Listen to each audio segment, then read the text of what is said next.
ہمیشہ لکھے وصف دندان یار، ہمیشہ لکھے وصف دندان یار، قلم اپنا موتی پیرویا کیا۔ حال لغت دیکھ لیں عزیز طلبہ اس کی۔ وصف دندان یار، یار کے دانتوں کی تعریف، قلم لکھنے کا آلہ، پیرونا ترتیب دینا۔ اس شعر کا مفہوم دیکھیں عزیز طلبہ طالبات۔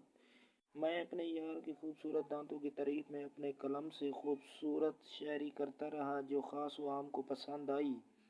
یہ میرا یا میری شاعری کا کمال نہیں ہے بلکہ محبوب کے دانت ہی اتنے خوبصورت ہیں جتنا میں نے تعریف کی ہے۔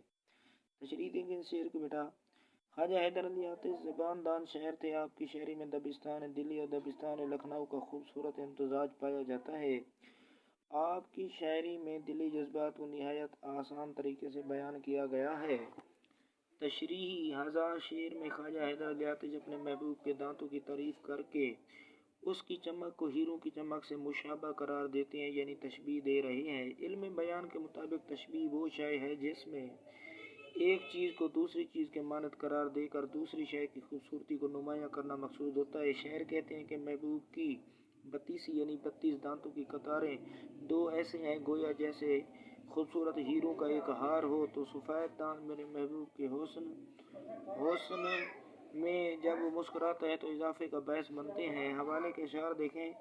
مسکرا کر ملا کرو ہم سے، مسکرا کر ملا کرو ہم سے، کچھ کہا اور سنا کرو ہم سے، بات کہنے سے بات بڑھتی ہے روز باتیں کیا کرو ہم سے۔ شاعر کہتے ہیں کہ میری شاعری کی عزت بھی میرے محبوب کی وجہ سے ہے، کیونکہ جتنا لوگوں نے میری شاعری کو پہچانا، عزت و مرتبہ دیا، یہ ساری قدر و منزلت میرے یار کی وجہ سے مجھے ملی ہے۔